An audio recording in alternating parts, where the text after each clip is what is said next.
wa sahbihi ajma'in. Ihwatul iman, uhayyikum jami'an bitahiyatul Islam, tahiyatan mubarakah min indillah, tahiyatan ahli jannah. Assalamualaikum warahmatullahi wabarakatuh. Waalaikumsalam. Sebelumnya, alhamdulillah puji syukur kita panjatkan kehadirat ilahi Rabbi bahwa hari ini Allah ringankan langkah kita bersama untuk menghadiri majelis, insya Allah majelis ilmu yang mudah-mudahan bisa menjadi hujah buat kita semua kepada Allah Subhanahu wa taala untuk mendapatkan kebahagiaan di akhirat kelak. Juga alhamdulillah saya sapa dulu ini. Hari ini kita kedatangan narasumber Al-Ah Dr. Alwi Hasan Alatas. Ini beliau sebenarnya mungkin bukan di Jakarta saat ini, sudah beberapa lama di Malaysia ya, Ustadz ya. Ya. Assalamualaikum Ustadz. Waalaikumsalam. Nah, sebenarnya saya mau manggilnya Habib, tapi beliau nggak bolehin dipanggil Habib. Padahal beliau Alawiyin yang saya hormati banget lah. Ya, Ustadz Alwi, ini kebetulan langsung aja ya, bahwa hari ini kita punya tema cukup menarik, sehat ala Nabi. Biasanya narasumber yang kita hadir kompetensinya sesuai dengan tema, biasanya gitu kan. Jadi beberapa kali kajian-kajian metalurgi, yang terakhir kemarin juga kita bahas tentang pandemi, istihad di masa pandemi, pembicaranya juga anak teknik malah, engineer, muhandis gitu ya. Nah saat ini sehat ala Nabi juga ya, masih berhubungan dengan kesehatan, tapi kita jujur mohon maaf sama teman-teman, perlu saya sampaikan background dari Dr. Alwi ini, dia sarjananya itu bidang sejarah ya, Dr. Alwi ini sejarah. Jadi justru kita berharap dengan background yang dia miliki punya ada perspektif yang berbeda membahas mengenai tema kita kali ini. Sehat ala Nabi, kalau di banyak kupasan kajian-kajian itu pasti kalau dokter yang ngomong tips sehat ya macam-macam, itu satu hal yang banyak kita temukan. Tapi kemudian kalau kita menghadirkan Dr. Alwi saat ini, mudah-mudahan kita bisa punya wacana yang berbeda mengenai pandangan masalah tema kita kali ini. Saya awali ya, mungkin buat teman-teman, saya mungkin sedikit ngobrol-ngobrol dulu sama Dr. Alwi sebelum kita nanti tanya jawab, bahwa tema ini sehat ala Nabi. Kalau ini Ustadz, saya mau nanya pertama ini, kalau kenapa sih sehat harus ala Nabi gitu? Kalau boleh kita ngambil tema ini waktu itu ya. Karena kalau ngomong kompetensi kan yang paling jago ya yang harusnya dokter, sehat ala dokter gitu ya. Atau tokoh yang sangat inspiratif di bidang kesehatan, bahkan jadi guru kedokteran di dunia ya Avicenna. Jadi sehat ala Avicenna gitu. Nah, ini saya yakin kalau pandangannya seorang sejarawan, seorang ahli syariah seperti Dr. Alwi ini pasti akan berbeda kalau tema ini kita munculkan jadi pembahasan di Fakultas Teknik FTUI. Menurut Dr. Alwi seperti apa, Ustaz? Ya. Bismillahirrahmanirrahim. Assalamualaikum warahmatullahi wabarakatuh. Waalaikumsalam warahmatullahi wabarakatuh. Alhamdulillahirabbil alamin, wassalatu wassalamu ala asyrafil anbiya wal mursalin sayyidina Muhammadin wa ala alihi wa sahbihi ajma'in. Pertama-tama saya panjatkan puji dan syukur kehadirat Allah Subhanahu wa taala. Salam serta salawat semoga senantiasa tercurah kepada junjungan kita Nabi besar Muhammad sallallahu alaihi wasallam beserta keluarga, sahabat dan para pengikut beliau. Pertama-tama mudah-mudahan suara saya cukup jelas ya. Kebetulan di sini hujan, jadi mungkin saya nggak tahu terdengar atau tidak, agak-agak lebat suara hujannya. Tapi mudah-mudahan tidak mengganggu. Saya sengaja agak dekat nih, bukan supaya wajah saya dikenal, supaya dekat sama laptopnya ya. Jadi suaranya takut kalau agak jauh begini kurang jelas suaranya. Tadi sudah diperkenalkan sedikit oleh Pak Surahman atau Mas Surahman. Memang latar belakang saya bukan medis. Nah, coba waktu ngobrol awal, waktu diundang, waduh, ini kenapa saya yang diundang? Tapi saya langsung tawarkan, saya mungkin bisa banyak cerita dari sisi secara umum, kemudian juga dari sisi sejarah, dan tambahan juga mungkin dari sisi yang agak sedikit berkaitan psikologis ya.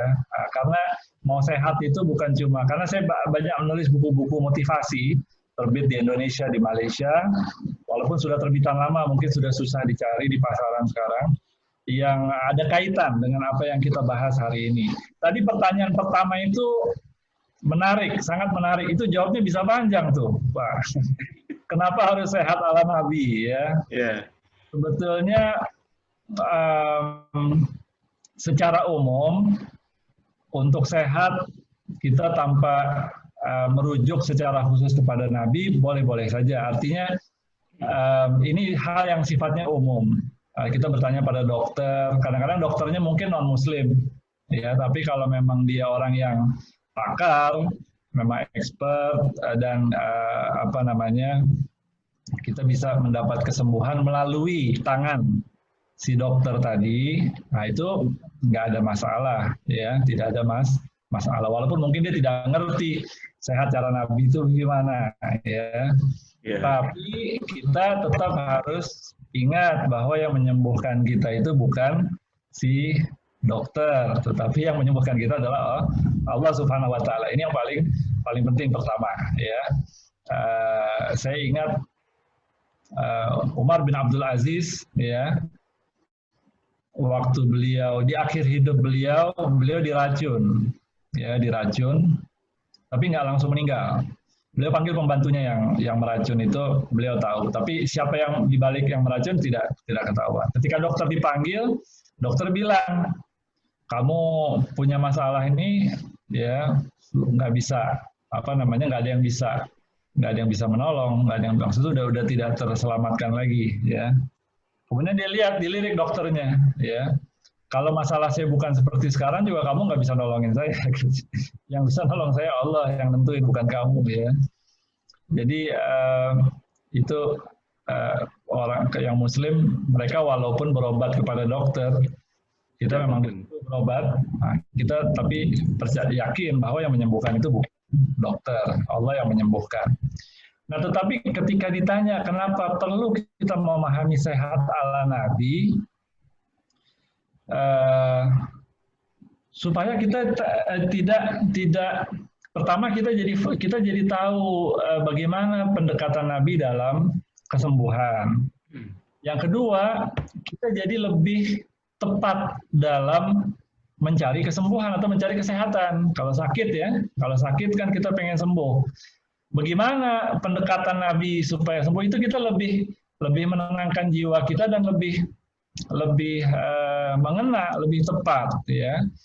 Nah, kemudian kita juga punya problem pada masa sekarang ini karena kita hidup di, nah ini saya nggak tahu, nanti mungkin ada pertanyaan yang berkaitan dengan ini juga. Kita hidup di era ketika kesehatan itu jadi komoditas, bisnis, ya, dan dunia kedokteran kita cenderung cenderung reduksionistik dalam pendekatan pengobatannya atau pendekatan kesehatannya, ya. Reduksionistik ini maksudnya lawannya holistik, ya. Jadi dalam melihat satu masalah itu tidak parsial, dia cenderung parsial, cenderung fokus.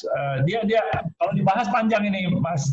Ada latar belakang filosofinya. Jadi banyak dunia ilmu pengetahuan sekarang yang dipengaruhi oleh filsafat Newtonian Cartesian. Ini menurut seorang pemikir Barat, ya, namanya Fritjof Capra.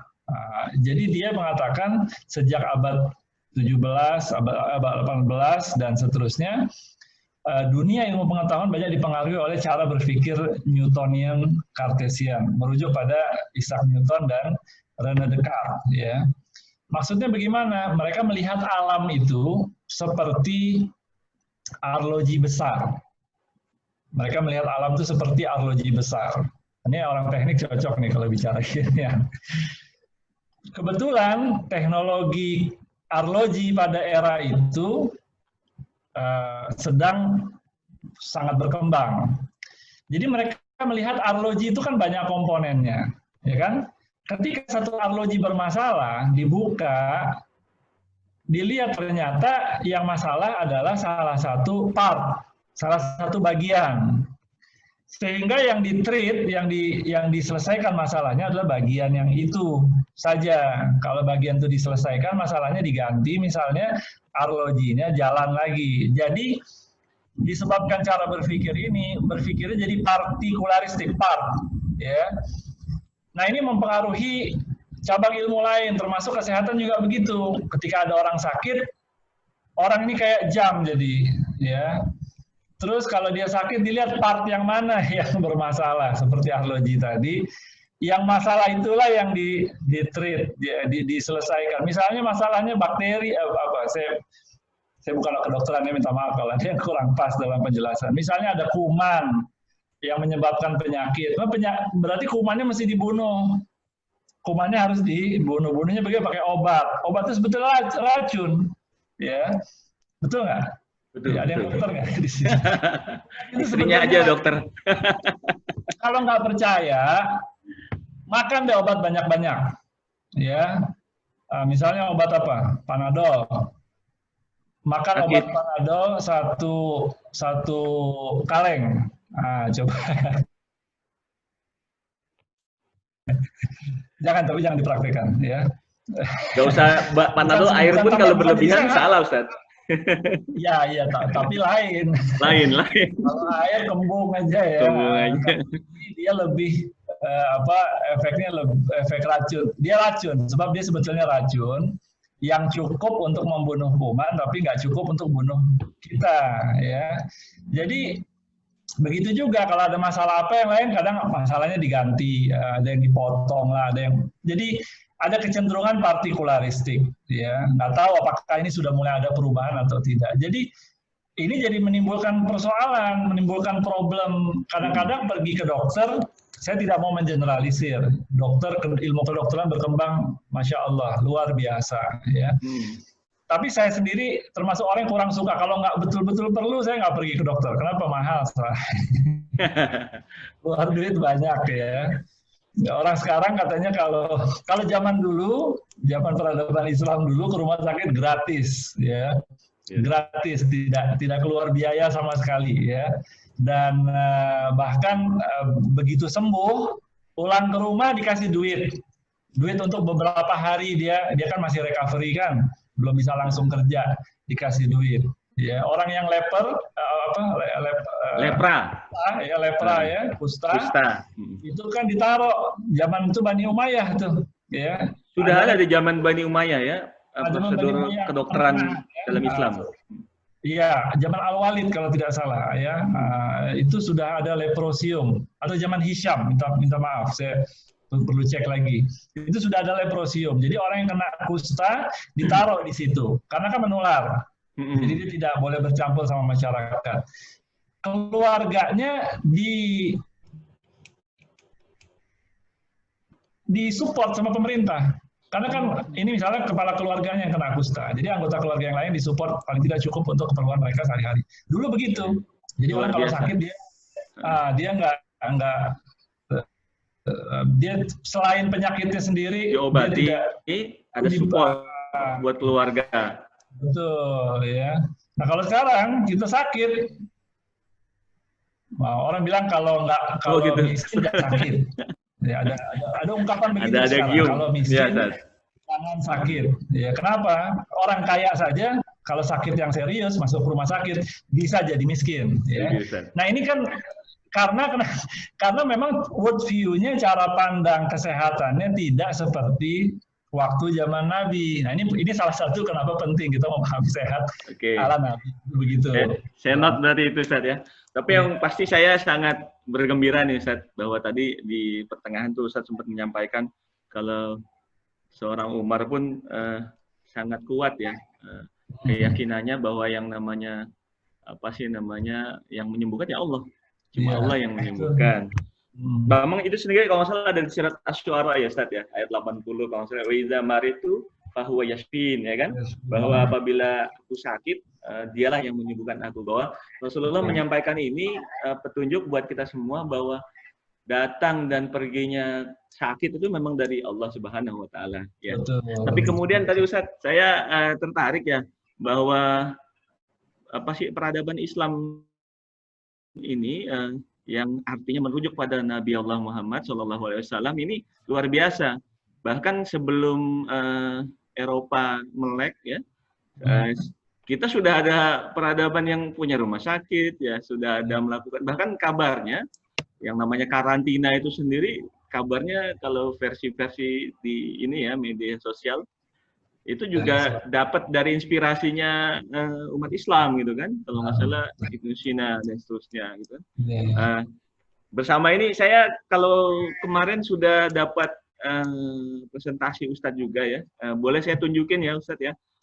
Kang Akbar boleh disiapkan presentasi Ustadz. Sedikit saya mau nanya di beberapa pertama itu.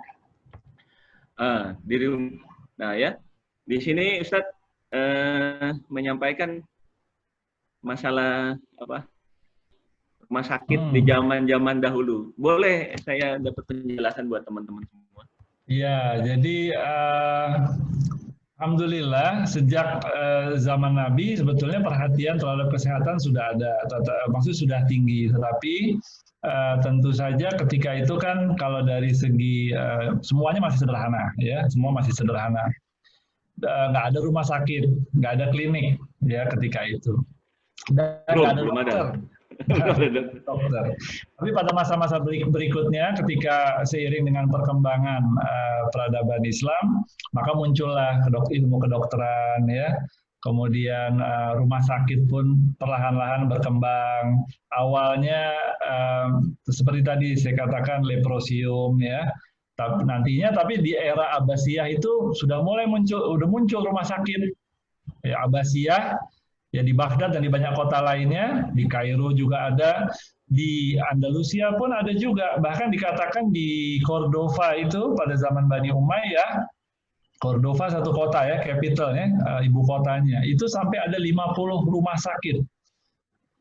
Di zaman itu ya, satu kota ada 50 rumah sakit. Ya, itu satu data ada yang menyebut begitu, tentunya besar dan kecil, ya, besar dan kecil. Dan rumah sakit itu gratis, ya. Dan memang sangat menarik. Jadi di Baghdad itu ada rumah sakit, dibangun rumah sakit lebih dari satu, tentu ada banyak rumah sakit. Di Damaskus, di kota-kota besar ada. Di kota-kota kecil pun saya kira juga ada juga. Hanya mungkin daerah-daerah yang jauh kan nggak ada, ya, tidak ada rumah sakit. Nah, itu dikirim mereka pada zaman mungkin zaman Umayyah pun sudah ada, zaman Abbasiyah juga terutama itu ada juga rumah sakit berjalan. Keliling gitu ya Ustaz ya. Jadi alat-alat kedokteran dengan dokternya itu keliling ke daerah-daerah yang jauh untuk membantu orang-orang yang punya masalah kesehatan. Bahkan sempat ada informasi menyebutkan di era Turki Saljuk rumah sakit berjalannya itu alat-alatnya sampai dibawa sama 40 unta, ya, 40 unta. Ini masih nyambung ya? Masih. Ya, jadi dan rumah sakit itu gratis. Nah, kalau yang di daerah Abbasiyah, karena pusatnya di Persia, nama rumah sakit di dunia Islam ketika itu disebut Bimaristan dari bahasa Persia, yang secara bahasa artinya rumah sakit, ya, rumah untuk orang sakit, ya. Dan biasanya di rumah sakit itu ada bagian penerimaan, kemudian dipisah, yang laki tempatnya sendiri, yang perempuan tempatnya sendiri, jadi tidak bercampur. Kemudian ada bagian-bagian, kalau rumah sakit yang besar itu ada bagian yang spesifik, ya, untuk penyakit tertentu, ya. Jadi dia sudah mulai ada klaster-klaster di rumah sakit tadi, divisi gitu ya. Ya, kalau sudah sembuh, sudah selesai di treatment, masih masa recovery, ada ruangannya sendiri. Nah, ruangan recovery sampai dia boleh pulang. Ya. Sudah cukup sistematis ya? Sangat sistematis ya. Bahkan ada artikelnya sebetulnya, nanti saya bisa share. Artikel ini ada di majalah Aramco, gratis, majalah bisa dicari. Aramco nama perusahaan minyak itu, Ustaz? Betul, Aramco itu dia ngeluarin majalah, tapi majalahnya nggak ada hubungan sama perusahaan. Majalahnya lebih berita tentang kebudayaan, ya. Dan sering ada artikel-artikel sejarah yang menarik, yang bagus-bagus ya. Nah, ada satu majalah Aramco, ada artikel yang judulnya The Islamic Root of Modern Hospital. Jadi menurut si penulis orang Barat, bahwa rumah sakit modern yang kita kenal sekarang itu akarnya ada di peradaban Islam. Bukan di peradaban Barat, bukan. Di peradaban Barat itu pada abad pertengahan rumah sakitnya beda, pendekatan pengobatannya beda ya. Nah, jadi kalau pasien datang itu biasanya lebih ditreatment secara agama, mungkin sambil nunggu. Kalau bisa sembuh sendiri, alhamdulillah. Kalau meninggal, paling nggak meninggalnya baik-baik gitu. Nah ini kesannya sekarang berbalik gitu. Jadi kesannya kalau orang beragama jadi kayak begitu, jadi zaman Eropa yang seperti itu, malah justru kita lebih canggih kan? Gitu. Ya, dulu kita sangat memperhatikan artinya aspek pengobatan dengan obat-obatan itu dengan penelitian secara akademik. Ya, bahkan di rumah sakit itu sama sampai sekarang pun. Rumah sakit itu yang besar itu ada bagian, ada perpustakaannya dan ada ruangan untuk para dokter. Yang senior mengajar kepada yang junior. Jadi dia rumah sakit plus akademi. Rumah sakit pendidikan kalau zaman sekarang. RSPN. Iya. Sebetulnya sekarang coba kalau kita lihat ya, fakultas-fakultas kedokteran yang besar pasti berdekatan sama rumah sakit. Oke. Ya kan? Itu juga saya kira kenapa Fakultas Kedokteran UI masih di Salemba. Oke. Karena belum pindah ke Depok karena sekarang sudah ada di RSUI Depok. Sudah buka. Sudah rumah sakit UI namanya. Artinya memang perlu dekat dengan rumah sakit. Ya, karena apa? Karena udah nggak ada tempat prakteknya. Tidak ada tempat praktek. Dia nggak bisa hanya belajar teori. Betul. Kan, dia harus langsung harus harus terjun ke lapangan. Jadi dulu begitu pada zaman peradaban Islam, di rumah sakit itu ada bagian akademinya, ada bagian untuk belajar. Jadi yang masih baru itu belajar di situ dengan dokter-dokter yang senior. Ada cerita menarik ya di Baghdad, salah satu dokter besar selain Ibn Sina ya. Sebelum Ibn Sina itu ada Muhammad Ibn Zakaria Ar-Razi. Dia dari kota Rai. Rai itu sekarang Teheran ya. Tapi dulu di sana mayoritasnya masih Sunni, masih Ahlus Sunnah ya. Nah, dia seorang dokter yang hebat, Muhammad Ibn Zakaria Ar-Razi ini. Dia diminta oleh khalifah atau penguasa setempat untuk bikin rumah sakit, bangun rumah sakit. Jadi dia dokter yang menonjol dan dia juga yang diminta jadi tim pro-nya. Yang dia lakukan pertama adalah dari alternatif tempat yang ada di Baghdad, ada beberapa pilihan tempat dulu, ya. Sudah ada ininya ya, assessment. Assessment. Ini kata-katanya bagus ya, ada assessment. Tempatnya yang mana yang cocok, yang paling cocok buat rumah sakit. Nah, dia ceritanya terkenal, dia beli daging segar, kemudian di setiap tempat itu ditaruh daging segar tadi. Nah, ditunggu beberapa hari. Tempat yang dagingnya membusuk lebih lambat, itu tempat yang dipilih sebagai lokasi rumah sakit. Artinya apa? Iklimnya lebih mendukung, lebih higienis gitu ya, lebih higienis ya. Nah, di tempat itu yang dipilih sebagai tempat rumah sakit. Lalu dibangunlah rumah sakit ya, dan dia pun praktek di situ. Dan nanti juga Muhammad Ibn Zakaria Ar-Razi ini juga menghasilkan buku yang cukup besar ya di bidang kedokteran. Saya lupa judulnya, tapi di antara kontribusi penting beliau adalah beliau menjelaskan, kalau nggak salah beliau orang pertama yang menjelaskan tentang penyakit cacar secara akademik, cacar dan campak, Cacar dan campak. chickenpox dan itu dia menjelaskan secara akademik untuk pertama kali di bukunya itu. Begitu, Pak Surahman. Siap, Ustadz. Nih buat teman-teman ya, kalau memang ada pertanyaan, simpan dulu ya. Disimpan, dimasukkan ke Q&A juga boleh, atau di mana, di chat boleh dimasukin dulu. Disimpan dulu ya.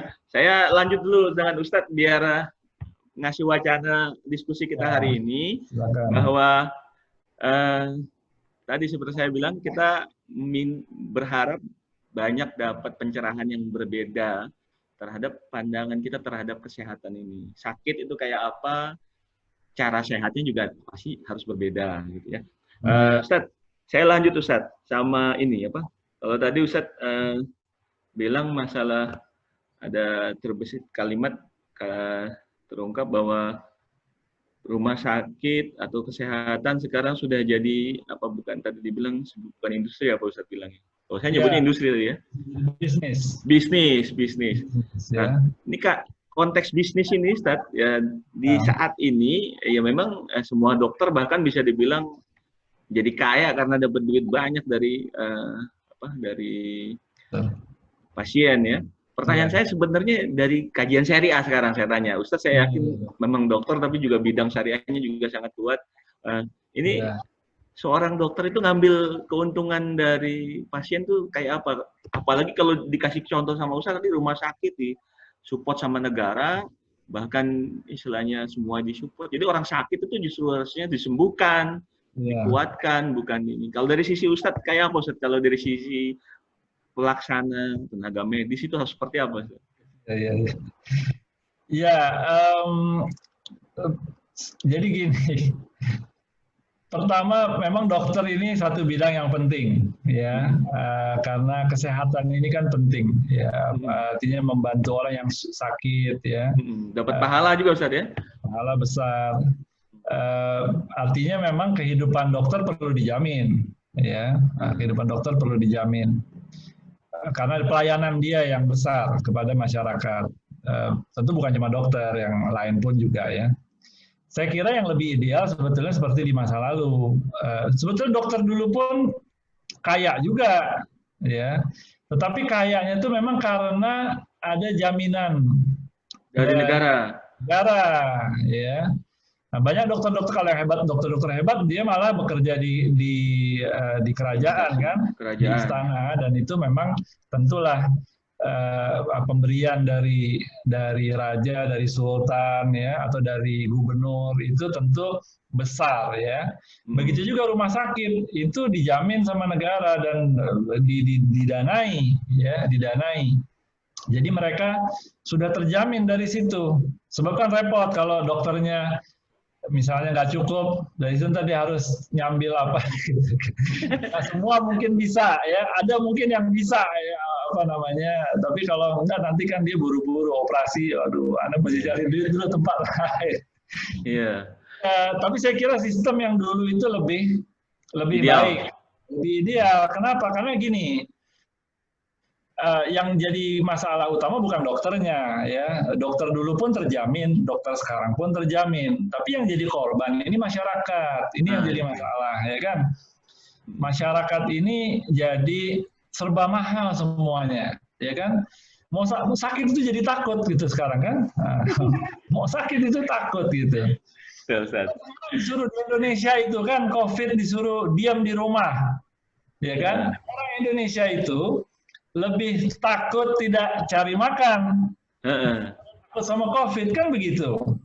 Betul, Ustaz. Kondisi ekonominya sudah susah. Memang kita nggak bisa bilang apa-apa karena kondisinya seperti itu. Biarin aja deh kena COVID, ya kan? Dan diam di rumah nggak cukup buat hari-hari, ya kan? Jadi untuk seperti Indonesia itu agak susah menerapkan untuk rumah. Nah, kita lihat karena rumah sakit kesehatan itu menjadi bisnis, banyak dia jadi tidak sehat sebetulnya.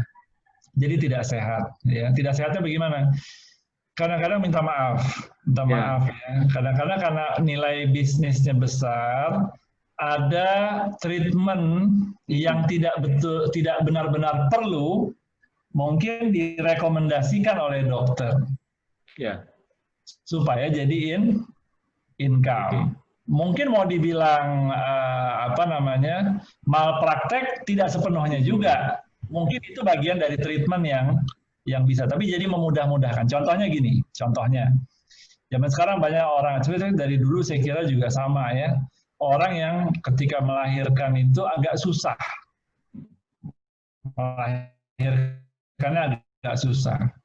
Nah, ada kecenderungan kelihatannya di dunia kesehatan kedokteran sekarang, dimudahkan saja udah sesar. Jadi cenderung lebih mudah di sesar. Itu kan biayanya puluhan juta, Ustaz ya. Kedua, selain lebih besar, dia biasa kalau udah 2 kali sesar udah nggak bisa yang ketiga kali. Jadi membatasi kemampuan seseorang untuk lahir. Walaupun di zaman sekarang pun masih ada dokter-dokter yang idealis. Jadi walaupun normal, dia nggak mau memudahkan, sejauh bisa normal dia akan buat normal. Nah, ini kan idealisme si dokter. Ya, kembali ke dokternya masing-masing gitu. Dan juga rumah sakitnya. Kadang-kadang kalau pressure dari rumah sakit kan rumah sakit yang dorong gitu kan. Nah, jadi gitu. Ini yang riskan ya. Kemudian juga kita sekarang harus membandingkan juga akhirnya. Kita datang ke rumah sakit. Saya satu contoh, ini cerita real ya. Saya bukan dokter, tapi saya punya saudara lah, masih dekat ya. Itu sudah ada masalah pembuluh darahnya, sehingga kakinya tuh jari-jarinya menghitam. Pergi ke dokter sarankan untuk dipotong. Jadi kalau mau ikut sebetulnya sudah dipotong itu jari, ya. Tapi kebetulan keluarga alhamdulillah tidak cepat-cepat mau mengikuti. Coba pergi ke dokter lain cari pembanding. Dokter lain ternyata ada treatment yang berbeda, ya. Ada treatment yang berbeda, nggak perlu sampai dipotong jarinya, ya. Banyak lagi contoh-contoh yang seperti ini, ya. Banyak contoh-contoh yang seperti ini. Jadi saya kira bisnis ini jadi satu problem sebetulnya, ya. Jadi satu problem. Jadi seolah-olah kesehatan ini, orang jadi sehat itu kan gini. Kalau dia jadi bisnis, kepentingan dia adalah supaya demand itu tetap tinggi kan? Betul nggak? Demand-nya apa? Demand-nya sakit. Kalau sakitnya banyak, bisnis kan berkembang. Bagus buat bisnis kan? Jadi kepentingannya bukan supaya orang sehat, tapi gimana supaya supply and demand itu tetap jalan. Nah dulu tidak begitu, ya. Alhamdulillah. Nah ini satu contoh juga, satu contoh yang lagi ditampilkan di sini. Ini saya kalau bahas di kelas saya kasih contoh ini. Jadi dulu itu di rumah sakit itu makanannya enak. Ini tambah lagi, bukan hanya rumah sakit. Ini juga di luar dunia. Mulai spesifik nih. Di luar dunia kesehatan juga ada, di luar dunia kedokteran yang ada kaitan sama kesehatan, ya. Jadi yang bisnis bukan cuma kedokteran, rumah sakit. Yang lain-lain juga, makanan, sudah jadi industri yang... Jadi saya baca di teks itu, di rumah-rumah sakit dulu tuh makanannya enak. Saking enaknya, pernah ada dokter, tadi sempat ditampilkan slide-nya, sempat ada anak muda di Damaskus, kalau tidak salah, masuk rumah sakit pura-pura sakit. Sebelumnya. Kang Akbar, di slide sebelumnya. Slide sebelumnya. Pura-pura sakit. Kenapa? Karena enak di rumah sakit. Ya, karena di rumah sakit enak, makanannya sedap, ya. Sama dokternya tahu, waktu periksa tahu ini orang pura-pura, ya, tapi diterima juga. Coba bayangkan, diterima juga, ya. Setelah 3 hari dokternya datang, gimana, ya? Kalau menurut tradisi orang Arab, ya, melayani tamu itu 3 hari, ya. Jadi ente udah bisa pulang sekarang. Dokternya tahu ini orang bukan sakit, ya, tapi dianggap tamu, udah nggak apa-apa itu jadi tamu di sini dikasih makan, tapi udah cukup 3 hari, ya, jangan lebih dari 3 hari. Nah, ini kan menarik. Kok makanan tuh enak? Setahu saya, makanan di rumah sakit itu tidak enak, makanannya sehat. Selama Tapi ini. tidak, ya. Enak, bener nggak? Pernah di rumah sakit nggak? Sering, Ustaz. Sering sakit. Yang saya tahu begitu, makanan itu tidak enak. Mungkin karena kita lagi sakit, jadi makanan itu terasa tidak enak. Tapi juga secara umum, saya kira kurang enak dibanding makanan di luar. Nah, ini kan jadi pertanyaan, kok bisa dulu makanannya lebih enak dibanding sekarang? Kenapa? Kenapa? Jawaban saya, karena dulu tidak dikenal di masyarakat yang tidak sehat seperti yang kita kenal sekarang. Sekarang banyak sehat, Banyak sehatnya. Bahkan murah, enak pun banyak. Enak di lidah kita. Rp1.000 depan sekolah banyak anak kecil. Tinggal kasih Ajinomoto, ya kan? Kasih penyedap, ya. Banyak yang enak-enak, sedap, tetapi sebagian besar tidak sehat. Ini problem kesehatan yang lain. Oke, problem kesehatan ini udah diungkap nggak dalam Al-Quran? Mungkin kalau saya deketin dengan surat Abasa ayat ke-24 kalau nggak salah, yang sering kita dengar, fal yang zuril insanu ila ta'ami. Ya kan, hendaklah manusia itu memperhatikan makanannya. Ini mungkin kan sumber penyakit juga buat kita, Ustadz, ya. Betul. Saya pernah, ini poin yang bagus sekali, ya. Dan saya kira juga zaman sekarang pun dokter dan pakar kesehatan saya kira setuju. Sebagian besar penyakit itu asalnya dari makanan, pola hidup juga sebetulnya, pola hidup yang tidak sehat, ya. Jadi faktor makanan ini penting sekali. Jadi kalau kita mau sehat ala Nabi, ya itu faktor. Saya pernah dengar, tapi saya cari-cari lagi hadisnya, saya belum dapat lagi. Saya pernah dengar bahwa Rasulullah SAW pernah mengatakan perut itu adalah sumber penyakit. Perut itu adalah sumber penyakit. Saya belum dapat lagi hadisnya, ya. Ada riwayat yang menyebut seperti itu. Saya kira dari segi isi betul, ya, bahwa perut itu sumber penyakit. Artinya makanan. Apa yang kita makan itu bisa menimbulkan penyakit pada diri kita kalau kita makannya nggak sehat, ya. Bahkan orang Arab itu tidak makan jeroan. Jadi mereka katanya, ya, ada yang cerita sama saya, mereka memahami riwayat tadi juga dalam arti perut itu, isi perut jeroan itu berpenyakit. Jadi kalau mereka potong onta, potong kambing, itu hanya diambil dagingnya saja, jeroannya dibuang, dibakar. Kalau kita kan semuanya dimakan. Kayak yang enak yang itu, Ustaz. Sampai torpedo-torpedonya dimakan. Iya, Ustaz.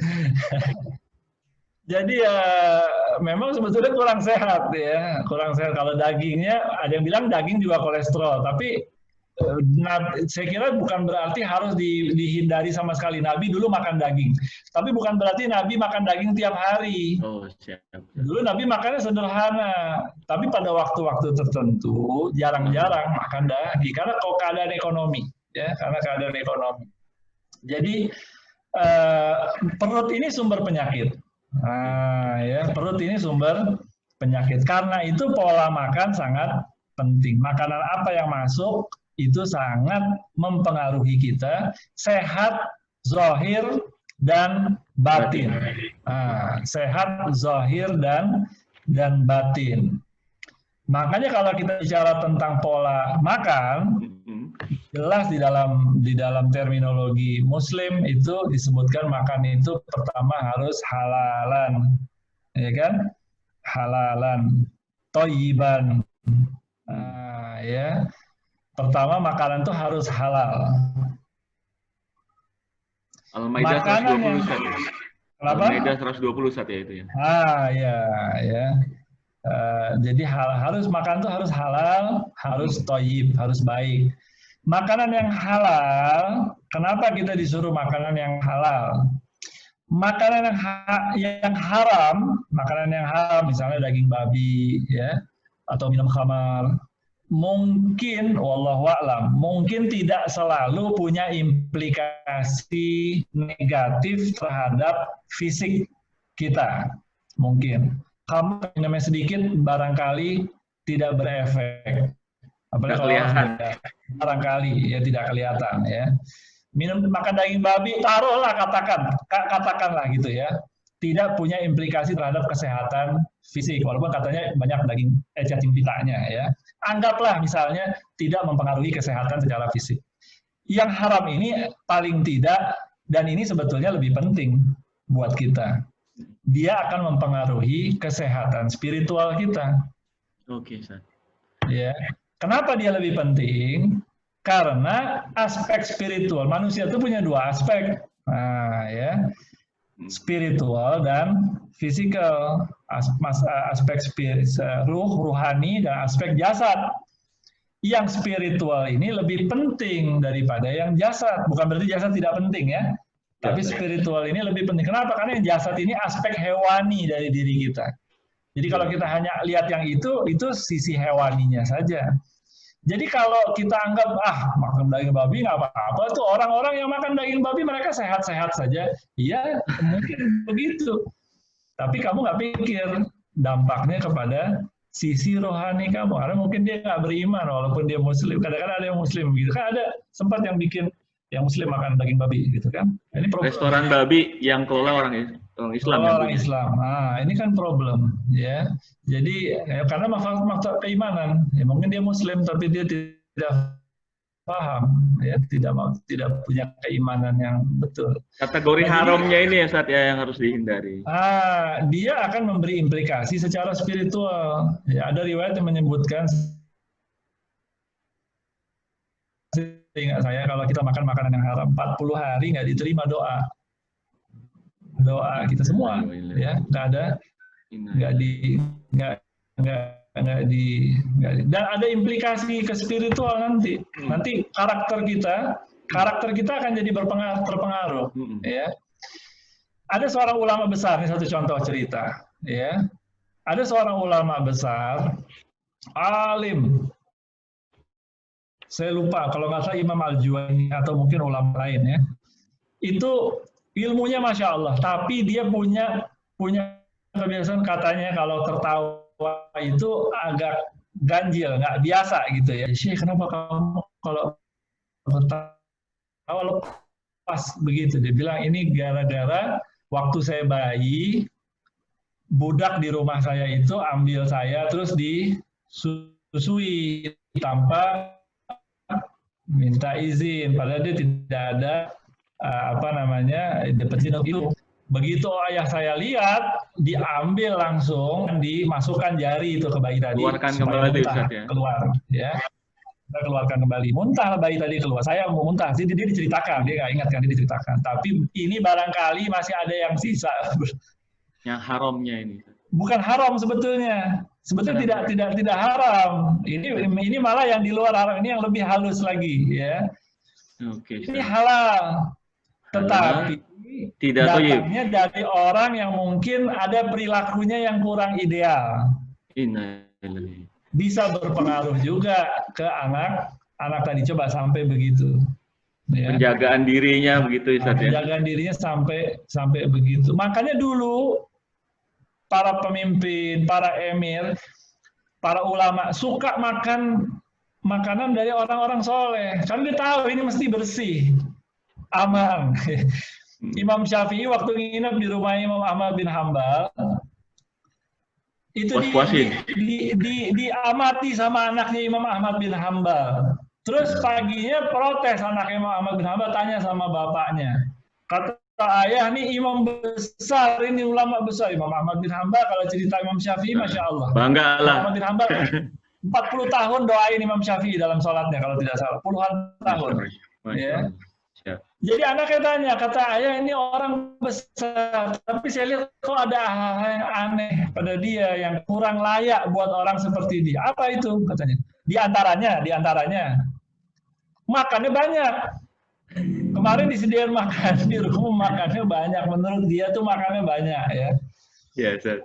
Walhasil dari beberapa hal itu akhirnya ya udah nanti saya tanya, ya Muhammad sudah sampaikan anak saya nanya begini. Muhammad dia husnuzon, ya ini pasti baik. Pasti ada alasan. Anaknya dia dijawab langsung sama Imam Syafi'i jawab yang terkait sama makanan itu. Kenapa? Karena makanan saya tahu ini makanan datangnya dari orang soleh, dari ulama besar. Saya suka makan makanan yang halalnya jelas, makanan yang baik. Jadi saya makan walaupun banyak, mungkin lebih banyak dari biasanya, tapi ini yang datangnya dari orang baik, barokah, ya. Nah ini jadi begitu, ya. Datangnya dari mana itu makanan? Makanan halal, bukan cuma halal, thayyib.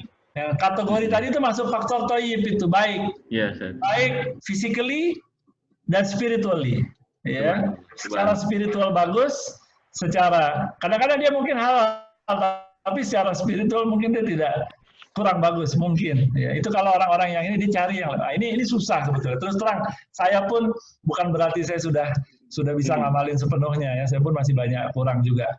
Jadi harus halal, harus thayyib, baik. Ya, kadang-kadang halal, tapi mungkin nggak baik, nggak sehat. Nah, itu kita juga harus hindari. Yang ketiga, jangan berlebihan. Jangan israf, jangan berlebihan, karena berlebihannya juga tidak baik. Paling tidak nanti ada implikasi spiritual juga. Ada implikasi spiritual lagi. Orang itu kenapa disuruh puasa? Kenapa disuruh puasa? Puasa itu bukan cuma sehat secara fisik, sehat secara spiritual juga. Dapat. Orang itu kalau perutnya kosong, dia lebih mudah mendekat kepada Allah Subhanahu wa Ta'ala. Lebih mudah mendekat kepada Allah. Ibadah itu lebih berdampak pada diri dia, lebih mudah bangun malam, ya. Jadi ini semua bagian dari kesehatan. Jadi kita bicara sehat ala Nabi, jangan lihat fisiknya saja, jasadiahnya saja. Aspek ruhaninya tidak lebih penting sebetulnya, ya. Sebetulnya lebih penting. Begitu, Pak Rahman. Siap. Ini yang pasti kalau saya nanti diundang sama di sini ada audien Ustadz Askar juga ke rumahnya, saya makan yang banyak Ustadz. Masya Allah, sehat Ustadz Askar. Wa kullu mimma razaqakumullahu halalan thayyiban. Wah, itulah saya cari nanti. Ustadz, selanjutnya Ustadz, kita mulailah babnya lebih dalam lagi Ustadz mengenai pengobatan era nabinya ini Ustadz. Saya mau nanya, kalau asarnya Rasulullah SAW, entah di Sahih Bukhari atau Muslim, mungkin ada yang hadisnya bisa kita pelajari bareng-bareng kah, bahwa pengobatan itu sebenarnya kayak apa di zaman Rasulullah, yang dikenali sama Rasulullah, yang perlu kita ketahui dan kita ikuti seperti apa? Ya, pertama, ini kita bagaimana kesehatan pada zaman Nabi ya, pengobatan, kesehatan pada zaman Nabi. Kalau kita bicara kesehatan pada zaman Nabi, secara jasadiah, secara jasmani tentu saja masih sangat sederhana, ya, masih sangat sederhana. Jadi kalau disebut di dalam hadis, nanti bisa ditampilin deh, yang apa namanya hadis Rasulullah menyebutkan hal-hal yang penting buat kesehatan, ya. Nabi menyebutkan beberapa hal, hijamah, ya, bekam, kemudian nanti ada hadis yang menyebut tentang habatus sauda, obat segala penyakit, ya. Kemudian makan kurma itu juga, kurma ajwa. Kemudian kai, ya, kai itu dulu dipraktekkan pada zaman Rasulullah Sallallahu Alaihi Wasallam. Dari zaman sebelum Rasulullah pun sudah dipraktekkan. Kai itu pengobatan dengan api, tapi kurang dianjurkan. Tidak dilarang, tidak haram, tapi kurang dianjurkan. Kenapa? Karena prosesnya menyakitkan. Saya kira salah satu faedahnya kai itu untuk nutup luka. Jadi kalau luka terbuka, dulu belum ada cara menjahit kan ya. Jadi itu dengan kai, ditempel besi panas, ya, ditempel besi panas. Selain jenis sakit yang seperti ini pun mungkin ada juga yang treatmentnya dengan kai. Tapi kai tidak selalu berhasil. Dan berhasil pun kadang-kadang sakit dari kainya sendiri bisa membekas. Ya, sakit dari sebab kainya itu sendiri bisa membekas. Walaupun mungkin ketika kayaknya berhasil, orangnya survive, dia hidupnya cukup panjang, tetapi dia hidup kadang-kadang dengan rasa sakit yang ditimbulkan oleh kai tadi. Nah, di antara sahabat yang Nabi itu pernah praktek kai beberapa, ada juga yang tidak sampai berhasil, seperti sahabat Abu Umamah As'ad bin Zurarah. Abu Umamah As'ad bin Zurarah ini mungkin jarang, banyak yang belum pernah dengar ya nama ini. Padahal dia termasuk sahabat besar. Beliau termasuk sahabat Ansor yang awal bai'ah dengan Nabi ya. Ketemu Nabi pertama kali itu orang Ansor di antara As'ad bin Zurarah, ya, Abu Umamah. Yang bai'at Aqobah pertama dia menyertai, bai'at Aqobah kedua dia menyertai juga.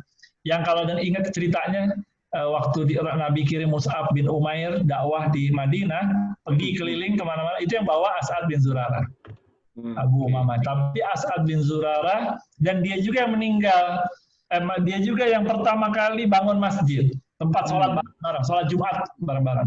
Kalau ingat sahabat namanya Ka'ab bin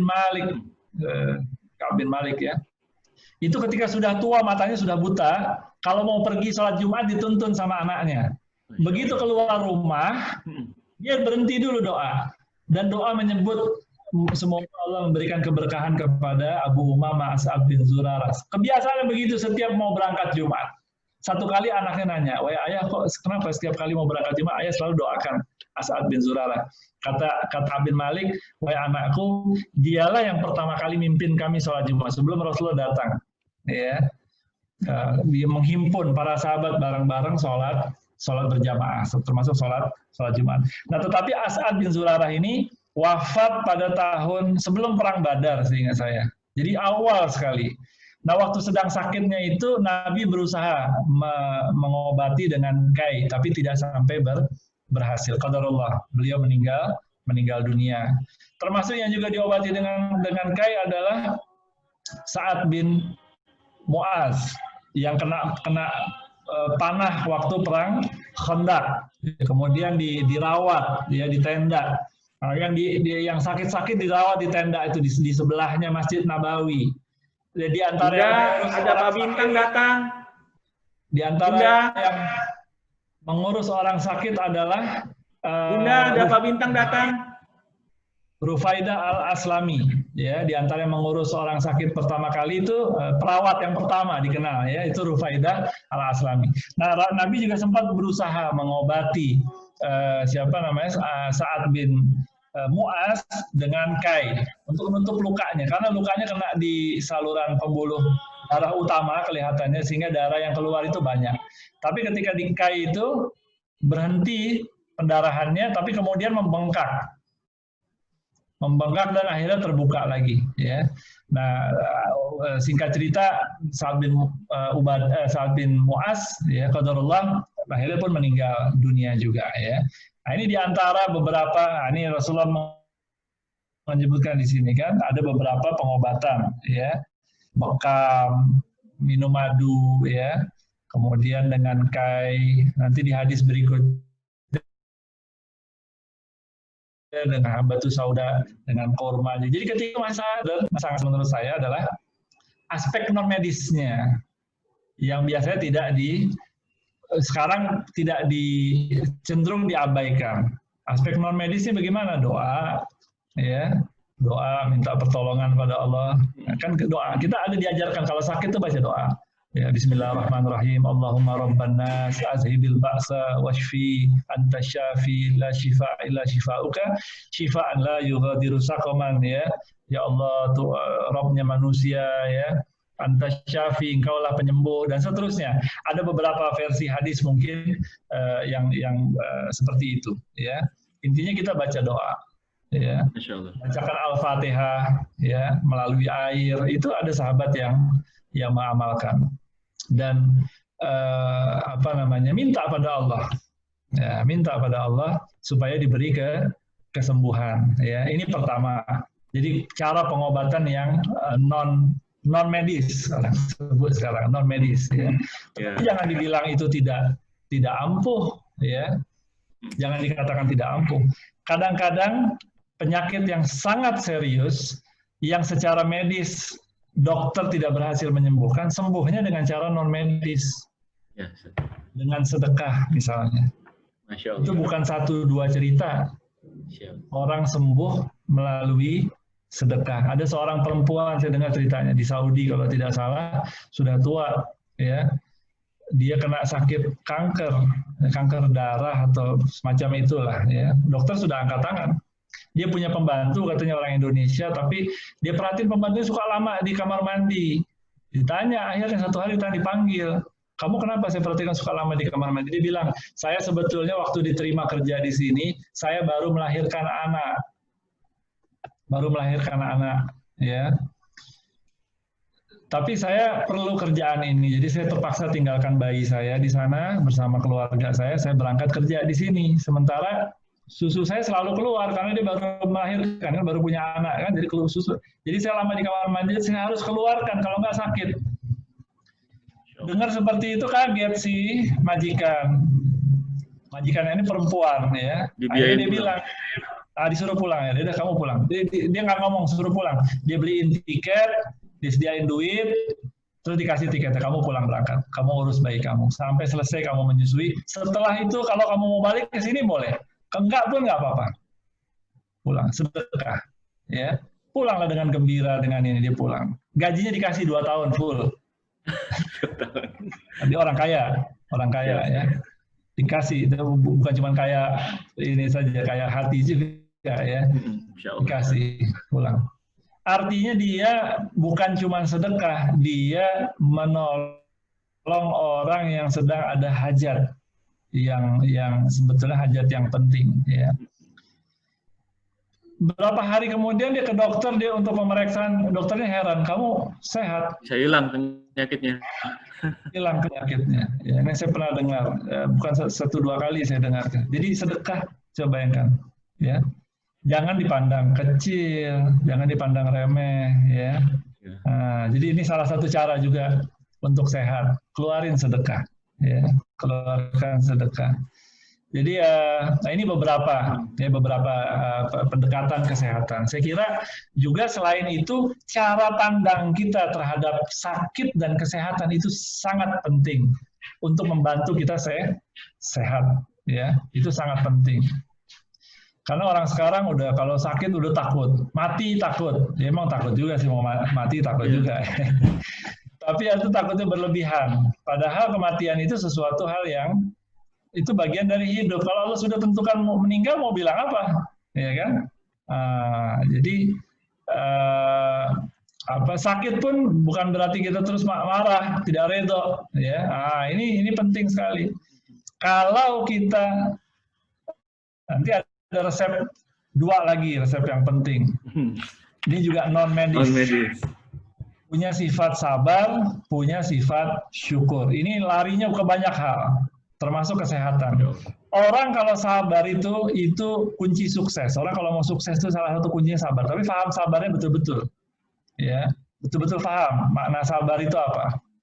Begitu juga orang kalau mau bahagia, mau happy, salah satu kunci pentingnya syukur. Kalau dia paham apa itu syukur, dia amalkan, he will or she will be the most happiest person in the world. Yeah. Walaupun nggak punya apa-apa. Walaupun tidak punya apa-apa, ya. Nah, jadi sabar dengan syukur ini penting sekali, ya. Mau langsung dibahas atau gimana? Oh ya, saya sementara cukupkan boleh Ustadz, karena ini udah jam 5 ternyata ya. Saya yakin partisipasi teman-teman yang sudah hadir juga udah banyak harusnya nih nanti nih. Yeah. Saya coba lihat dulu di Q&A. Saya boleh bacakan Ustadz untuk dijawab sama Ustadz, atau mohon izin host bisa unmute untuk Pak Herman Suwardi, mungkin Kang Imen, mungkin langsung nanya dengan Ustadz. Ini ada pertanyaan dari Ustadz, dari Kang Imen, atau saya bacakan? Atau saya baca aja. Yang mana dulu nih? Ada yang di chat, ada yang di yang mana dulu ya? Kang Imen mau menyampaikan langsung sendiri, Kang Imen? Ya udah, boleh. Assalamualaikum Ustadz. Salam, ya. Kang Imen. Saya mohon maaf nih, agak banyak pertanyaannya, ada 3. Kalau 3 bahaya ini, Ustadz. Yang pertama, saya mau nanya nih Ustadz nih. Ini kan pada zaman sekarang ini kan banyak penyakit yang namanya cancer ya, Ustadz ya? Iya, iya. Berbagai macam jenisnya ya. Padahal mungkin pada zaman dulu itu mungkin kejadiannya jarang atau penyakitnya jarang ditemui. Iya. Banyak sumber yang menyatakan bahwa ini ada hubungannya dengan gaya hidup manusia saat ini ya, atau makanan manusia saat ini, atau keadaan lingkungan kita saat ini yang sudah berubah nggak seperti dulu. Jadi kalau dari Ustadz sendiri punya saran, bagaimana sih orang yang kena cancer itu sarannya gimana? Apa dia harus berobat? Ikutin aja seperti yang medis yang ada gitu di saat ini, ke dokter, rumah sakit, dirawat, ya dan lain-lain. Ataukah ada cara lain yang mencegahnya? Cara lain untuk pengobatan ini. Dan buat orang yang kita sehat, kira-kira bagaimana sih cara mencegahnya? Apa pola hidup yang kita rubah atau bagaimana gitu? Atau cara Nabi yang kita ikutin seperti itu? Ya. Atau satu-satu aja dulu kali ya? Satu aja, langsung? Kang Imen. Ya satu-satu. Ya. Terserah. Iya, itu dulu deh, satu dulu. Kanker ya, tentang cancer ya. Jadi ini pertanyaan bagus. Tapi terus sekali lagi saya bukan dokter ya, saya bukan dokter. Saya jawab dari yang mudah-mudahan jawaban ini bisa membantu ya. Pertama tentu saja di kedokteran modern banyak secara akademik ya, temuan-temuan, kajian yang menjelaskan, bisa menjelaskan apa itu cancer, gejalanya seperti apa, bisa diteliti pun mungkin bisa dibawa ke lab ya, sampai sangat detail, termasuk juga treatmentnya pun ada juga. Tetapi yang sering saya dengar, saya nggak tahu ini benar atau saya bukan dokter ya, yang sering saya dengar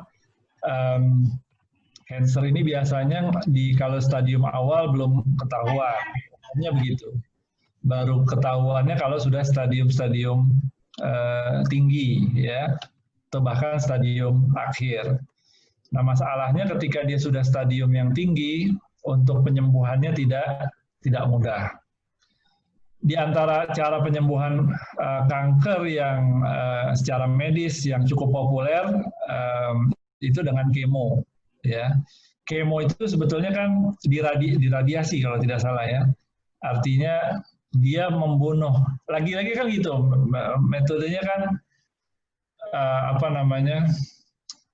menurut saya reduksionistik juga ya, partikularistik. Jadi dia lihat itu kan sel yang tumbuh bukan di tempatnya, ya, sel yang tumbuh bukan di tempatnya. Jadi sel ini dibunuh dengan kemo tadi. Hanya masalahnya yang terbunuh oleh kemo tadi bukan hanya sel yang bermasalah, tapi sel yang sehat pun kena juga, ya, kena juga. Nah, kalau kankernya, saya ini kayak dokter aja nerangin. Mudah-mudahan nggak salah ya. Kalau kankernya tidak terlalu tersebar merata, mungkin lebih mudah untuk membunuh sel yang tidak baik ini, ya. Tapi kalau sudah tersebar susah, ya kan? Dan biasanya dia cuma bisa mengurangi. Kadang-kadang dia berhasil menghilangkan sel kanker tadi, tapi tidak ada jaminan sepenuhnya tidak tumbuh lagi, ya, tidak tumbuh lagi. Nah ini problem. Artinya dia tidak sepenuhnya menyelesaikan masalah, ya. Ini berdasarkan apa yang saya tahu. Mungkin ada yang bisa sembuh total, jadi bukan juga kita katakan kita pukul rata, tidak sama sekali tidak bisa sembuh. Ada juga yang sembuh, ya, ada juga yang sembuh. Nah, tapi banyak saya dengar kasus orang yang kena kanker tidak sampai sembuh, cuma mundur aja. Umur Allah yang tentukan, ya. Tapi artinya secara kedokteran melalui jalan itu dia jadi lebih lama, tapi dia menderita ya dengan sakit kankernya, dia harus minum painkiller dan seterusnya. Kalau kita lihat kanker itu kita pahami sebagai sel yang tumbuh bukan di tempatnya. Sesuatu yang tumbuh, sesuatu yang muncul atau diletakkan bukan di tempatnya itu kan dalam terminologi Islam namanya apa? Fasik. Namanya zalim. Zalim. Zalim. Zalim itu secara bahasa, secara definisi artinya menempatkan sesuatu bukan pada tempatnya. Ya. Kalau adil itu menempatkan sesuatu pada tempatnya. Bukan kita katakan ini kan takdir, berarti takdirnya tidak adil. Tidak, bukan begitu maksudnya. Maksud saya boleh jadi itu muncul disebabkan perilaku kita yang zalim, tidak adil terhadap tubuh kita sendiri. Tidak adilnya bagaimana? Dengan pola makan yang tidak baik. Saya kan tanya sebabnya kenapa? Makannya tidak baik mungkin, ya. Makan yang tidak sehat, cara hidupnya tidak sehat, dan seterusnya. Itu bisa menjadi penyebab. Saya kira kalau saya sendiri percaya penyebabnya memang makanan. Makanan ini banyak dampaknya, ya. Makanan yang tidak sehat itu banyak efeknya kepada kesehatan kita. Jadi kita harus sangat menjaga makanan, ya. Harus sangat banyak menjaga makanan. Walaupun bisa saja kalau misalnya Allah takdirkan kena sakit, ya memang sudah umurnya harus meninggal, bisa saja. Ya, walaupun sudah jaga makanan. Ya nggak apa-apa kalau memang udah takdirnya begitu kita terima, ya. Tapi saya kira banyak orang yang kena sakit kanker, sakit jantung, ya kan, sakit macam-macam lagi yang lain karena dia sendiri tidak adil terhadap tubuhnya, ya, karena pola makannya, pola hidupnya tidak sehat, ya. Jadi saya kira ini pertama tentang sebab, ya, dan gimana cara menjaga diri dulu. Nah kalau udah kena sakit bagaimana? Tadi tanya begitu kan? Ya, yang bisa kita lakukan, kita diantara ikhtiar pergi ke dokter. Tapi tentu saja, saya nggak, jangan nanti jadi rekomendasi saya. Kalau saya tentu rekomendasi pergi ke dokter lah. Palingnya kita tahu sakitnya apa. Palingnya kita tahu, ya. Jadi kita tahu juga apa treatment yang tepat secara medis yang bisa diusahakan. Tapi nanti bagaimana kita menyembuhkan itu pilihan. Pada akhirnya pilihan kita, ya. Nah kalau menurut saya, selain pengobatan yang melalui dokter, kita bisa juga cara yang non medis, yang ini juga herbal misalnya kita bisa coba. Ada herbal. Ada orang yang saya tahu kena sakit, kalau di Malaysia sebutnya sakit puan, sakit perempuan. Penyakit perempuan yang berurusan sama rahim. Ya, dia seperti kanker ringan.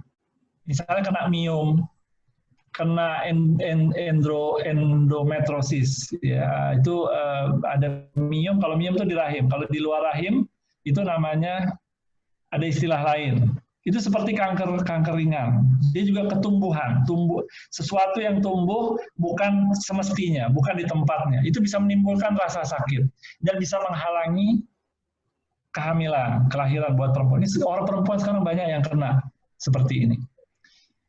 Saya pernah tanya langsung sama dokter yang cukup dekat, ada nggak obatnya?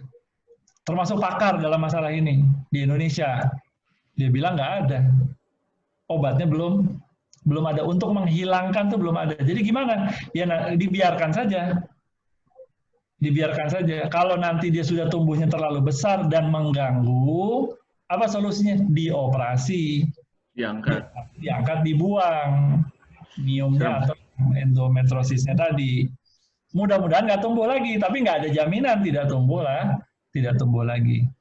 Saya ini pengalaman pribadi, saya tahu betul, ya, orang yang saya kenal sudah berobat berkali-kali, urusan ini nggak sembuh di rumah sakit, ya, tidak sembuh.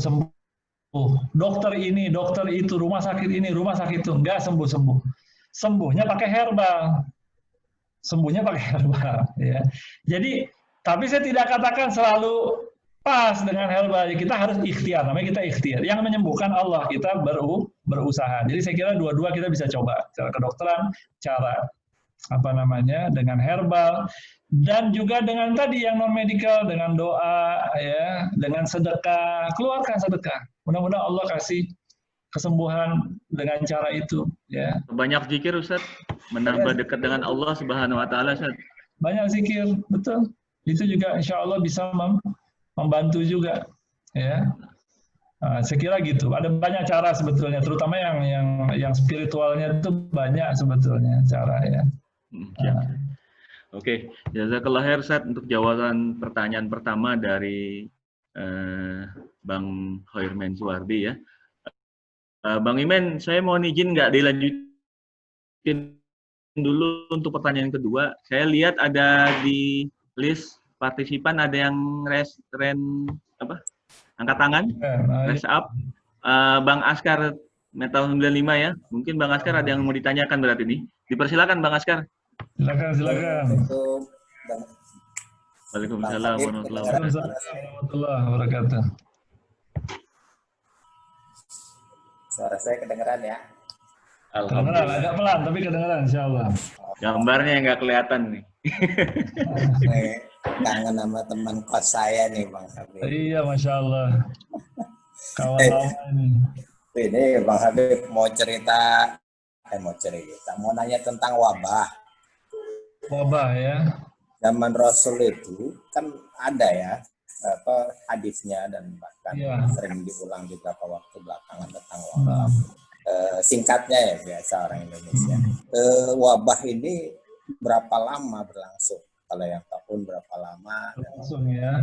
Iya. Kemudian endingnya gimana? Apakah Rasulullah merekomendasikan vaksin tertentu jika wabah berakhir?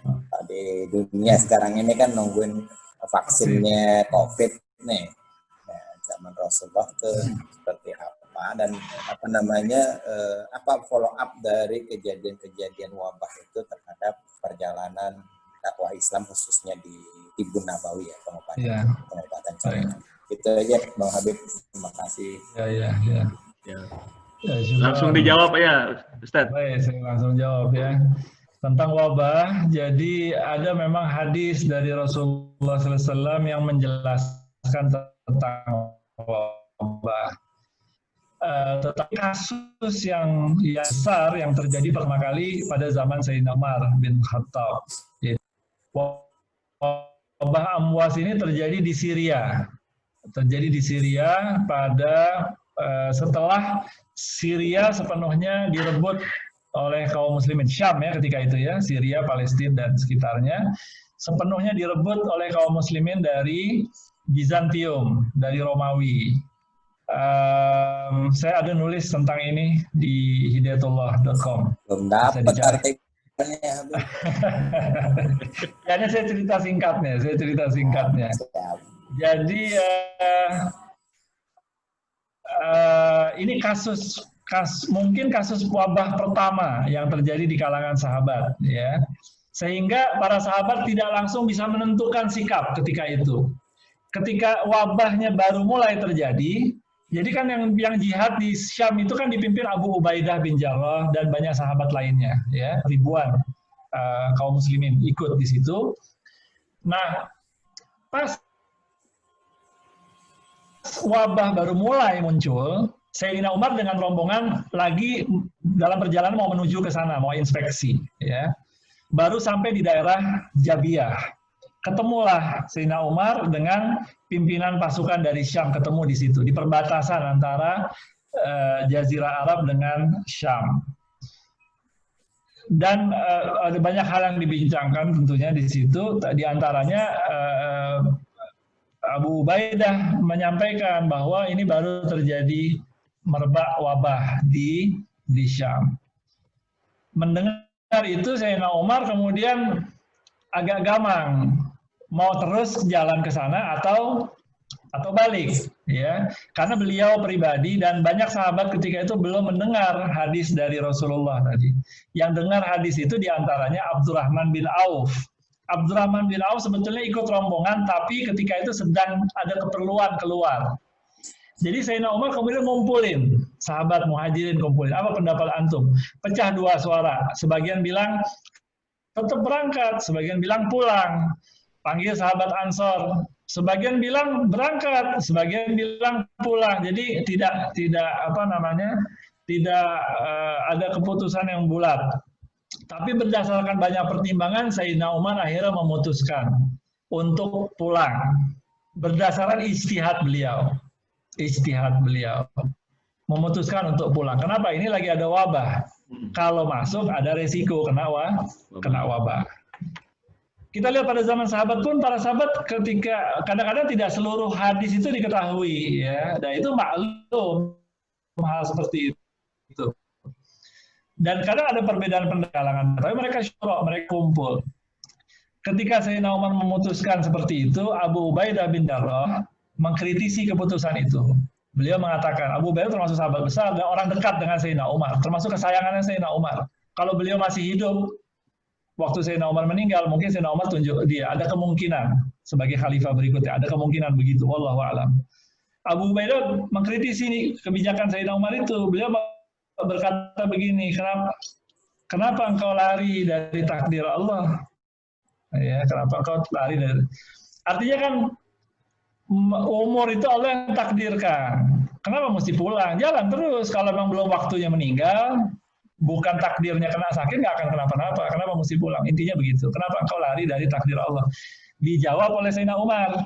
Berdasarkan istihadnya beliau, saya lari dari takdir Allah kepada takdir Allah yang lain. Ya. Beliau kemudian bertanya, kalau kamu bawa kambing, kemudian berjumpa ada dua lembah, di kanan kamu lembahnya subur, di kiri kamu lembahnya gersang. Kamu bawa kambing kamu ke lembah yang subur, kan? Ikhtiar namanya. Itu kan kamu pergi kepada takdir Allah juga, ya kan? Intinya kita nggak tahu apa yang akan berlaku ke depan, tapi kita boleh berusaha. Nah, setelah itu, sebelum benar-benar pulang, Abdurrahman bin Auf selesai dengan keperluannya, balik dengar tentang syura tersebut dan keputusan Sayyidina Umar. Beliau kemudian menyampaikan, wahai Sayyidina Umar, saya pernah dengar dari Rasulullah SAW, barang siapa berada di dalam tempat yang terkena wabah, jangan keluar. Barang siapa yang ada di luar, jangan masuk ke tempat wabah. Sayyidina Umar bersyukur, istihadnya tepat. Ya. Jadi hadis Nabi pun membenarkan sikap beliau tadi. Ceritanya begitu. Maka Sayyidina Umar pun tetap balik ke Madinah. Jadi secara umum begitu cara menyikapi wabah. Tapi kalau ditanya berapa lama, ini menarik. Kalau wabah Amwas itu terjadinya beberapa minggu atau beberapa bulan, saya kira. Ya. Abu Ubaidah sendiri syahid, meninggal. Nah, ini menarik. Para sahabat melihat wabah itu sebagai sesuatu yang buruk. Mereka tidak melihat sebagai sesuatu yang buruk. Bahkan mereka ada riwayat dari Nabi. Nabi pernah ditanya, ditanya sama malaikat Jibril, umat kamu meninggal dengan tusukan tombak atau dengan wabah? Nabi minta dengan wabah. Kemudian para sahabat menganggap inilah kita sekarang, ya. Kita termasuk yang dijanjikan oleh Rasulullah. Jadi mereka melihat itu bagian dari hal yang meninggalnya positif. Nggak pernah takut. Bukan aib ya. Bukan sesuatu, bukan kutukan, bukan. Bukan sekarang asosiasinya wabah aib. Nah, jadi Abu Ubaidah meninggal, digantikan oleh siapa? Mu'az bin Jabal. Kemudian Mu'az bin Jabal juga meninggal juga, digantikan oleh Ammar bin Al-As. Ammar bin Al-As kemudian kumpulkan orang-orang, beliau beristihad untuk bawa orang keluar ke tempat yang tinggi. Sebetulnya sebelum Abu Ubaidah meninggal, sebelum dia sendiri kena, sudah ada arahan dari Sayyidina Umar, coba bawa orang keluar ke tempat yang tinggi. Ya, maksudnya ke tempat yang tidak ada penduduk. Ya, tapi ketika baru mau dijalankan, Abu Ubaidah kena dan banyak yang lain kena, jadi nggak sempat dijalankan. Ammar bin Al-As mengambil inisiatif untuk pergi keluar dan diikuti. Barulah setelah itu mereda. Wabahnya mereda. Buat mereka yang keluar. Jadi terjadi setahu saya beberapa minggu atau beberapa bulan. Wabahnya. Ada PSBB. Sebabnya apa? Ada yang mengatakan ini bagian dari wabah pes yang terjadi pada zaman Justinian, Romawi, Bizantium. Ya, yang era Justinian ini abad 5 Masehi. Jadi ini terjadi 2 abad kemudian. Jadi sebetulnya wabah, kalau menurut teori kedokteran yang saya baca, wabah itu mungkin berlaku utamanya itu pada kurun tertentu. Tapi nanti setelah berhasil dihilangkan, nanti dia muncul di tempat yang lain, yang minor, kecil-kecil. Terjadi lagi. Makanya ada yang saya baca, dokter yang sekarang pun mengatakan ini nggak akan hilang, virusnya nggak akan hilang, akan ada terus. Ya. Nah ini ya, yang ini ya, apa namanya, dia bisa berlaku untuk waktu yang panjang. Makanya dokter-dokter sekarang dia cenderung antisipasinya pakai vaksin. Vaksin is another issue, ada isu yang lain lagi ya. Terus terang buat saya sendiri is great dilema ya. Ini satu dilema yang besar. Karena gini, saya tanya kawan-kawannya, jadi ada dua titik ekstrim. Ada yang ekstrim pakai vaksin, semua vaksin yang penting dipakai. Kan kalau dulu vaksin cuma 1, 2 saja, kalau sekarang vaksin ada banyak. Ya. Ini mau tambah satu lagi, vaksin buat COVID. Ya kan? Jadi ada yang mana pakai vaksin, semua vaksin dipakai. Ada yang titik ekstrim yang lain, tolak, jangan pakai vaksin sama sekali, karena ini konspirasi. Ya. Saya termasuk yang curiga, tapi ini pandangan pribadi saya. Saya nggak mengatakan ini betul. Saya bukan dokter ya. Saya termasuk yang khawatir bahwa vaksin-vaksin yang diberikan kepada anak-anak kita ini, walaupun dia maksudnya baik, tetapi barangkali saya punya dugaan kuat ada implikasi yang tidak positif kepada anak. Ya. Ada yang mengatakan mungkin banyaknya anak autis sekarang mungkin juga karena itu. Tapi wallahu alam, saya nggak berani memastikan 100%. Soalnya saya tanya sama kawan-kawan yang saya percaya, saya tahu dia dokter yang baik, soleh, ya artinya nggak mungkin dia terlibat konspirasi, nggak mungkin ya. Saya tanya gimana tentang vaksin, mereka mengatakan vaksin perlu. Jadi saya mau tolak juga susah. Saya pribadi saya nggak. Awal-awal dikasih vaksin 1-2 yang dasar-dasar kasih, habis itu saya nggak kasih lagi. Ya, karena saya takut kalau kebanyakan jadi tidak baik, tidak positif. Terus gimana nanti resiko? Resikonya nggak kasih vaksin ini adalah kalau wabah yang berbahaya mengenai anak tadi. Ya, vaksin itu kan sebetulnya kan dia kasih virus yang asalnya berbahaya tapi sudah dilemahkan supaya tubuh kita kenal. Jadi sudah kenal, nanti kalau kena lagi dia cepat keluarin imunitas. Prinsipnya kan sebetulnya tubuh yang mengeluarkan imunitas untuk menghadapi virus-virus tadi, ya kan? Jadi kalau saya pribadi begitu, saya cenderung begitu. Jadi kalaupun kasih ya nggak terlalu banyak lah, ya. Terus gimana? Ya udah tawakal ala Allah lah. Ya jaga kesehatan. Supaya ada rentang waktu yang cukup banyak kalau terkena penyakit yang berbahaya untuk tubuh bisa mengeluarkan imunitasnya sendiri dan banyak-banyak doa minta tolong pada Allah. Saya begitu kalau saya pribadi ya, wallahu a'lam. Siap.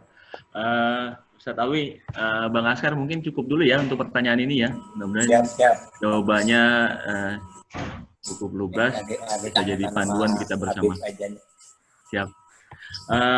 Saya mau kembali ke pertanyaan selanjutnya, tapi saya pikir juga jam udah menunjukkan 5.25 ya. 5.25, saya mohon izin, nggak usah dilanjutin dulu, mungkin nanti bisa kita direct dengan narasumber, misalkan gitu Ustadz Alwi ya, kemudian diundang ke rumah. Diundang ke rumah, makanya banyak kita kalau diundang ke rumah. Tadi kajian sebelumnya gitu ya. Tapi saya lihat di partisipasi banyak juga nih abang-abang kita. Mungkin saya minta, mungkin ada saya hello dulu dari Bang Pandit mungkin, angkatan 84. Assalamualaikum Bang Pandit.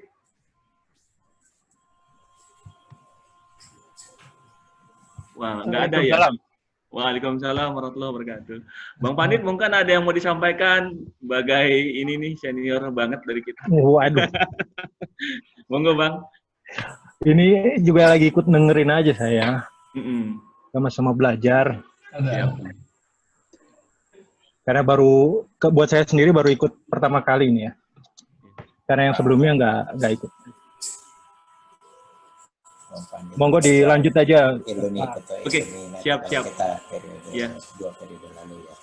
Oke, siap Bang Pandit. Alhamdulillah, makasih banyak sebelumnya. Oke, ini karena udah waktu-waktu terakhir, saya kasih kesempatan mungkin ya untuk Ketua Ilunmed, Bang Nanang. Dipersilakan Bang Nanang, ada yang mau disampaikan dulu nih sebelum acara kita cukupkan untuk hari ini. Bang Nanang, Assalamualaikum. Halo Bang Nanang. Waalaikumsalam. Ini. Ustadz, terima kasih Ustadz Alwi atas ceramahnya, luar biasa. Jadi pemikiran kita bagaimana kita bisa hidup sehat, selain masukan dari dokter juga kita tahu kira-kira dari menurut agama Islam seperti apa tuntunannya. Semoga dengan dua tuntunan ini bisa membuat kita lebih sehat dan lebih lebih terhindar dari penyakit. Mungkin dari saya seperti itu. Kemudian juga alhamdulillah pengajian ini berjalan lancar. Semoga kita bisa terus mengadakan pengajian-pengajian di selanjutnya. Rencananya kita akan coba tetap mengadakan setiap bulan dengan tema yang berbeda. Semoga bisa menambah wacana keislaman kita. Dari saya segitu aja. Terima kasih. Assalamualaikum warahmatullahi wabarakatuh. Waalaikumsalam warahmatullahi wabarakatuh. Aduh, Bang Nanang, terima kasih banyak sambutannya lah ya di akhir kita acara ini. Saya mohon izin buat teman-teman semua, abang-abang, kakak-kakak, rekan-rekan metalurgi yang sudah hadir partisipasi di kajian keislaman Ilunmed FTW kali ini, yang kita menghadirkan narasumber dari Kuala Lumpur, Dr. Alwi Hasan Alatas, Habib ini. Mudah-mudahan apa yang kita dengar ya hari ini benar-benar memperkaya ya, hasanah keislaman yang memang harus kita tanamkan di dalam diri kita. Saya sedikit boleh izin untuk membacakan beberapa mungkin catatan dari kajian kali ini, mungkin Ustadz ya, mohon izin bahwa Nabi Allah Muhammad SAW sebagai sosok teladan bagi kita umat Islam adalah teladan untuk semua aspek kehidupan, termasuk di dalamnya adalah masalah kehidupan sehat lahir dan batin. Nah, tadi kita nomor 1 tuntunan kesehatan yang sangat prinsip, bagaimana kita diwajibkan untuk mengatur hal-hal yang berkaitan dengan makanan, karena itu ada ayatnya fal yang zuril insan ila ta'ami, ya, hendaklah manusia itu memperhatikan makanannya, ya. Biasanya makanan itu bisa datang dari mana, ya kan, halal, thayyib, ya kan, dan seterusnya. Selanjutnya tadi juga mungkin disampaikan sama Ustadz bagaimana makanan itu secara umum untuk kita jaga kehalalannya, kethayyibannya, dan tidak berlebihan, israf, untuk menjadi kiat sehat kita. Selain tadi juga kita juga diskusi sedikit banyak mengenai sejarah ya, sejarah Islam yang berhubungan dengan peradaban umat Islam ini yang sudah sebenarnya sejak awal-awal peradaban Islam itu terbangun sudah sangat sudah sangat profesional ya, ada rumah sakit yang di-provide oleh pemerintah sehingga berjalan dengan baik rumah sakit itu, nggak memberatkan buat orang-orang yang sakit, bantu juga praktisi kedokteran, tenaga medis, disejahterakan, pasien juga malah jadi sembuh, bukan makin sakit gara-gara sakit gitu kan. Kalau zaman sekarang orang sakit nggak boleh sakit, kalau zaman dulu orang sakit ya keluar dari masalahnya. Bahkan tadi katanya Ustadz ada santunan buat keluarga yang keluarganya sakit. Saking luar biasanya itu perhatian di dalam pemerintahan Islam yang bisa memerintah saat itu. Juga makanannya juga di rumah sakit, makanan yang enak gitu ya. Sampai-sampai saking tahu ada makanan enak, pemuda dari Persia tadi saya baca di slide-nya Ustadz, itu istilahnya nyusuk jadi pasien, padahal sebenarnya dia nggak sakit. Kemudian karena dalam Islam ada adab, melayani orang itu 3 hari, dikasih kesempatan dia makan makanan rumah sakit yang memang terkenal enak, ternyata dalam zaman umat Islam, peradaban Islam, setelah 3 hari baru dipersilakan pulang. Luar biasa, subhanallah. Ini hari ini banyak cerita yang mudah-mudahan bisa memotivasi kita semua agar kita sekali lagi semakin berkhidmat di dalam Islam, bersemangat ya. Tadi juga dalam rangka kiat sehat tadi, pesan Ustadz, jaga kesehatan tuh bukan hanya fisik ya, harus spiritual juga ya, spiritual.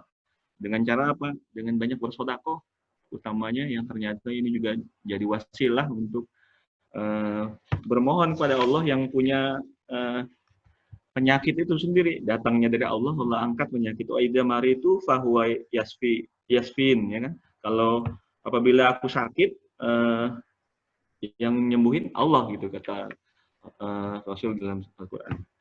Ini bersabar juga, kita berharap, kalau Ustadz bilang tadi kita harus bersabar, bersyukur, perbanyak zikir, jaga dekat dengan Allah. Yang lainnya mungkin pasti saya yakin banyak yang belum disampaikan hari ini sama Ustadz untuk kita gali, tapi karena waktu sudah sangat sore ya, sudah menjelang maghrib, kita bersama cukupkan kajian kita hari ini. Ustadz, jazakallah khair sekali lagi atas ilmu yang disampaikan. Mudah-mudahan apa yang kami dapat luar biasa panjang lebar. Nanti teman-teman bisa kita sharing ya, recording dari Zoom kita hari ini supaya bisa terus kita gali untuk kita amalkan. Sebelum ditutup, saya mohon izin, gimana kalau ditampilin semua host nih, gambar-gambar teman-teman, kita difoto dulu atau di screen shoot gitu ya. Bolehkah Pak Ketua, host, Pak Akbar, ditampilin dulu teman-teman. Pak Ustadz nanti ini izin ditaruh di YouTube nggak apa-apa ya Pak Ustadz ya? Alhamdulillah. Diminta izin ya Pak Ketua langsung tuh. Yang lain teman-teman tolong muncul mungkin gambarnya sekalian nih. Masya Allah, baru kelihatan tuh. Ini yang namanya Bang Imen ya, kelihatan baru. Kalau ini memang. Yang lain siapa lagi yang belum muncul, dimunculkan? Kang Akbar? Kang Arif, alhamdulillah. Sudah semua, Bang. Apa kabar Kang Arif? Yang lainnya belum? Bang Pandit mungkin? Sudah dimunculkan semua. Munculin lagi nih. Kang Danang, bendahara kita. Masih belum yang muncul, siapa lagi yang belum muncul? Sudah, Bang. Sudah semua. Oh, udah semuanya. Berarti tadi ada yang live juga ya, Bang TB ya. Mungkin karena ada di lokasi yang berbeda. Memang kita bukan hanya di Jakarta ini, ada di mana-mana. Tapi memang kebetulan belum bisa lebih banyak lagi ya peserta. Sekali lagi kita terima kasih banyak. Mohon izin di screenshot dulu Pak host nih. Hai. Kalau perlu tangannya metal, tangan metal. Oke deh. Kamera. Oh, bareng ya, Bang. 1, siap. 2, 3. Dapat dulu ya. Oke. Oke, itu aja mungkin kepada Ustadz Alwi, kami sekali lagi sangat berterima kasih atas ilmunya hari ini. Mudah-mudahan apa yang kita dapat hari ini benar-benar sekali lagi bisa kita amalkan, jadi amal soleh buat Ustadz Alwi juga, dan kalau bisa juga kita tularkan sama yang lain jadi amal soleh kita bersama. Demikian aja, saya kembalikan ke siapa ya, host ya, tadi Pak Akbar. Kita tutup sedikit aja. Subhanakallahumma wabihamdika asyhadu alla ilaha illa anta astaghfiruka wa atubu ilaik. Assalamualaikum warahmatullahi wabarakatuh. Waalaikumsalam warahmatullahi wabarakatuh.